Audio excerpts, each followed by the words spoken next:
നശിപ്പിക്കുക എന്നുള്ളതാണ്. അത് ആലോചിച്ച് കഴിഞ്ഞാൽ വളരെ എളുപ്പത്തിൽ മനസ്സിലാവുന്ന ഒരു കാര്യമാണ്.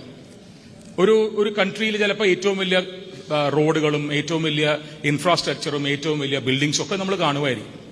പക്ഷെ അവിടുത്തെ ജനങ്ങൾ കറപ്റ്റഡ് ആണെന്നും അവർ ഡ്രഗിന്റെ അബ്യൂസിൽ വെണ്ണുപെട്ട ആൾക്കാരാണെന്ന് പറയുമ്പോൾ ആ നേഷൻ ഇസ് നത്തിങ്. ബിക്കോസ് ഒരു നേഷൻ എന്ന് പറയുന്നത് it is the citizens which makes a nation and not all these buildings and roads and all that.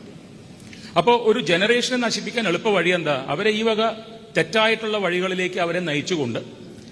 അപ്പോൾ ഇതിന് ഒരു എളുപ്പ വഴിയിലുള്ള ഒരു ടെററിസ്റ്റ് ആക്ടിവിറ്റി എന്ന് പറയുന്നത് വെടിവെച്ചോ ബോംബിട്ടോ കൊല്ലണം എന്നില്ല. അതിലും എളുപ്പം എന്ന് പറയുന്നത് ഈ ഡ്രഗിന്റെ ട്രെയില് അവർ ടാർഗറ്റ് ചെയ്യുന്ന ഒരു ഏരിയയിൽ കൂടെ അവർക്ക് എത്തിച്ചു വരാൻ പറ്റുമെങ്കിൽ വളരെ എളുപ്പമാണ് നമ്മുടെ എൻറ്റയർ ജനറേഷനെ വൈപ്പ് ഔട്ട് ചെയ്യാൻ സാധിക്കും. കാരണം നമ്മൾ കോൺസ്റ്റിറ്റ്യൂഷൻ നിങ്ങൾ കേട്ടിട്ടുണ്ടാവുമല്ലോ.